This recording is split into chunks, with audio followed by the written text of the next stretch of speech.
Good evening students. हमने last class में देखा था सिट्रल।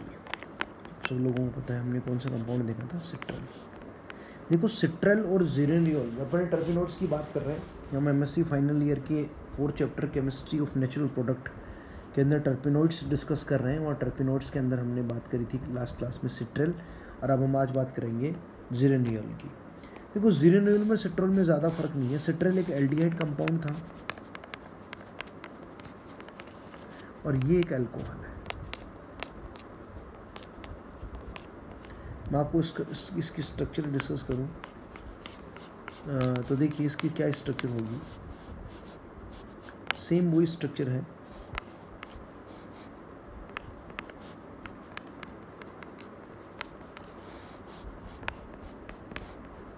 इस तरीके से यहाँ पे यदि CHO आ जाता है तो फिर वो सिट्रल बन जाता है, और यहाँ पे अल्कोहल है CH2OH, तो हमें क्या बोलेंगे, इसको जीरेनियोल बोलेंगे।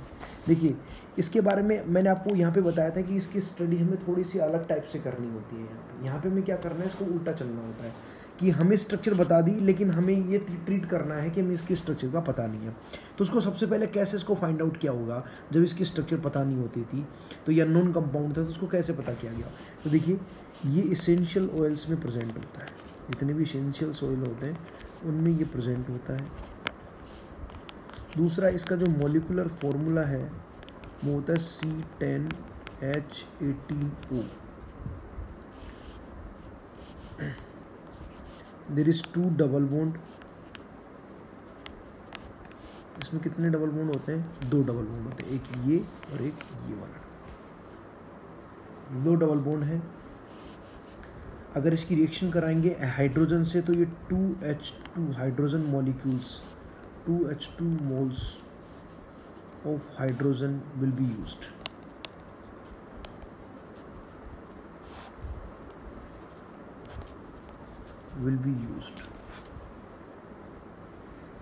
ओके इसके अलावा जैसे मैं कहूँ 5th पॉइंट, ब्रोमीन से कराएंगे तो 2 moles of Br2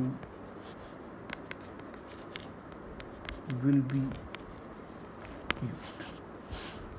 क्यों? क्योंकि एक डबल बॉन्ड से रिएक्शन करने के लिए एक हाइड्रोजन की आवश्यकता होती है। एक H इधर जुड़ जाएगा, एक H उधर जुड़ जाएगा। इसी प्रकार से चूंकि यहाँ पे 2 डबल बॉन्ड है तो 2 हाइड्रोजन मॉलिक्यूल्स चाहिए। Br2 भी उसी तरीके से सेम चाहिए। चूंकि इसकी स्ट्रक्चर बिल्कुल किससे मिलती जुलती है, सिट्रल से, तो अपन ये कह सकते हैं कि इसका जब जीरेनियोल का ऑक्सीडेशन करेंगे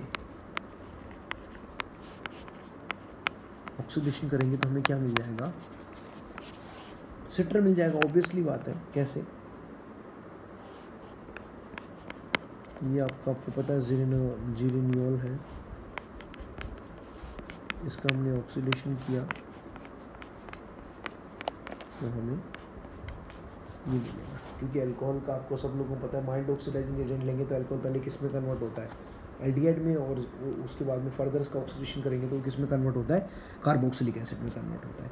इस तरीके से हम कह सकते हैं कि जीरेनियोल किस में कन्वर्ट हो गया? सिट्रल ए के अंदर। सिट्रल ए, और भी मैंने आपको बताया था कि ट्रांस, और ये अगर ये CHO यहाँ पे ना लग करके अगर यहाँ लगेगा इस तरीके से तो फिर सिट्रल भी हो जाता है। आपको बताया था मैंने।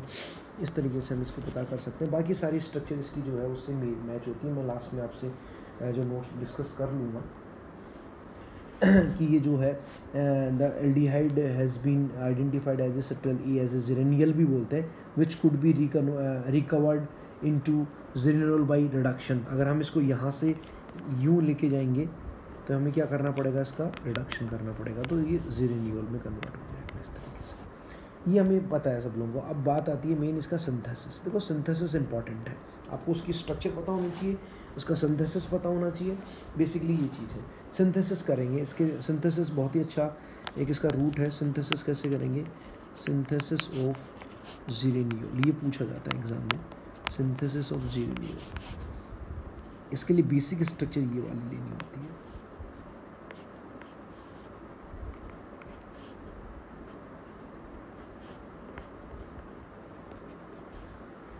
आपको पता है कौन सी डाइगीन है? अगर आपसे मैं बात करूं तो कौन सी डाइगीन है? एक तरीके से 1 2 3 4, 5 और 6।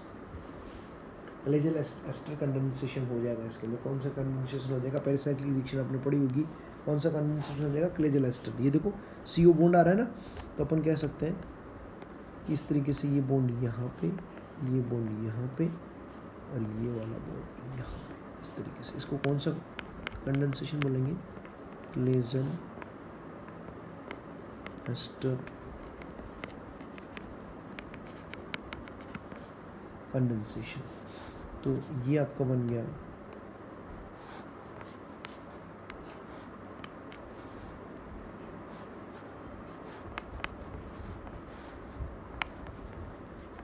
अब देख सकते हैं बॉन्ड का मूवमेंट इस तरीके से हम कर सकते हैं। अब देखिए हमें आगे रिएक्शन करानी है, जो भी करानी है मुझे इसका ऑक्सीडेशन कराना है। ध्यान रखिए टारगेट कंपाउंड आपके माइंड में होना चाहिए कि आपका टारगेट कंपाउंड क्या है। आपको पता है कि आपका टारगेट कंपाउंड क्या है।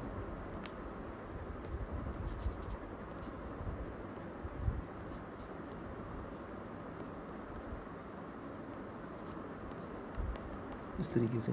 तो ये CH2OH होनी चाहिए। तो इसके लिए मुझे पता है कि COR को इसमें कन्वर्ट करना है CH2OH में। लेकिन जब आप एस्टर का रिडक्शन करोगे तो उससे पहले ये CO का भी तो रिडक्शन हो सकता है, इसलिए मुझे इसको क्या करना पड़ेगा? प्रोटेक्ट करना पड़ेगा। और प्रोटेक्ट कराने के लिए अपन क्या ले सकते हैं? CH2H इथाइलिन ग्लाइकोल, एक तरीके से हम कह सकते हैं, ये ले सकते हैं। ये क्या करेगा?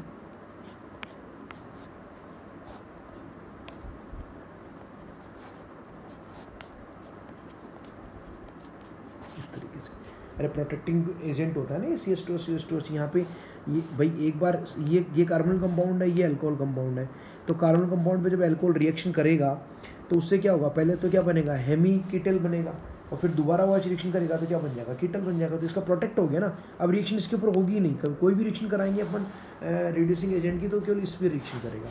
तो अब हमने क्या किया? इसके ऊपर लिथियम एल्यूमिनियम हाइड्राइड की रिएक्शन करा दी। कौन सी रिएक्शन करा दी? Lithium aluminium hydride. तो वो केवल इस पर रिएक्शन करेगा, क्या बनाएगा?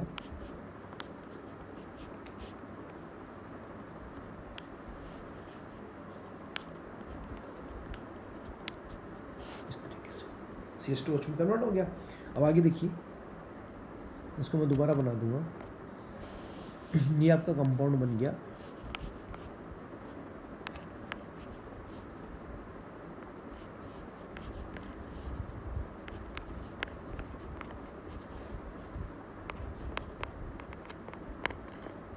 CH2OH। अब इसकी रिएक्शन मैं कैसे कराऊंगा? CH3MgI से, ग्रिग्नार्ड रिएजेंट से, और उसका हाइड्रोलिसिस करा दूंगा। CH3MgI क्या करेगा? ये एक तरह का ईथर है, ईथर भी रिएक्शन करेगा। तो यहाँ पे जब ये रिएक्शन करेगा, CH3 माइनस है ना यहाँ पे, ये जब रिएक्शन करेगा तो OCH3 बनेगा और फिर ये इधर निकल जाएगा। तो इसको अपन कह सकते हैं कि ये इस CH3 को लेके चला जाएगा यहाँ से। तो अपन कह सकते हैं कि इसकी जो रिएक्शन होगी वो इस तरीके से होगी। CH2OH CH3 हाइड्रोलिसिस करेंगे तो यहाँ पे जो CH3 जुड़ा हुआ उसके बीच में हाइड्रोलिसिस होकर OH बन जाएगा, और ये क्या जुड़ जाएगा? CH3। मतलब ये CH3 कहाँ पे रिएक्शन करेगा?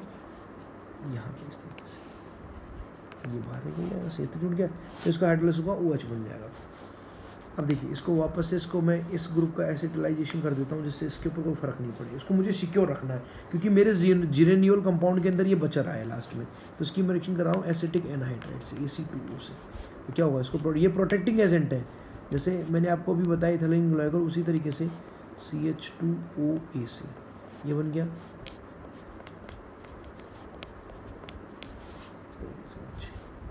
फिर उसके बाद में इसमें से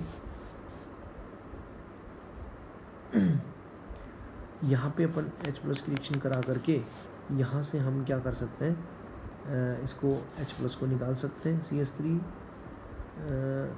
यहाँ से निकाल दो, चाहे यहाँ से निकाल दो। ये जो CH2OH है, H और H डिहाइड्रोजनेशन हो जाएगा, निर्जलीकरण इसको अपन कहते हैं। ये स्टेप आपको ध्यान रखने पड़ेंगे।